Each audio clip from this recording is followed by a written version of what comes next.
మాయదారి పశుల కాపరి మాడు మీద కొట్టాడు. గాయం మానిపోయింది గాని ఇక్కడ రాలిపోయిన శిరోజాలు మళ్ళీ రావడం లేదు. చంద్రుడికి మచ్చలా నా తండ్రికి కూడా ఇది శాశ్వతంగా ఉండిపోతుందా స్వామి?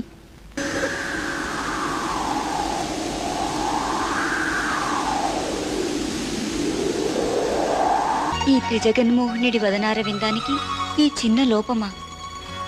నా స్వామికి లోపం తీర్చలేని నాకెందుకీ దిగంత దీర్ఘ సుందర లహరి నీలాల సంపద?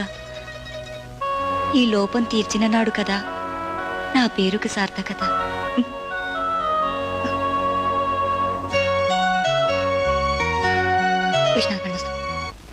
ఇవి ఎవరిచ్చారని అడిగితే నేనేం చెప్పాలి? నీలాద్రి సమర్పించుకుందని చెప్పండి స్వామి. తీసుకుంటాను స్వామి, కానీ ఇప్పుడు కాదు.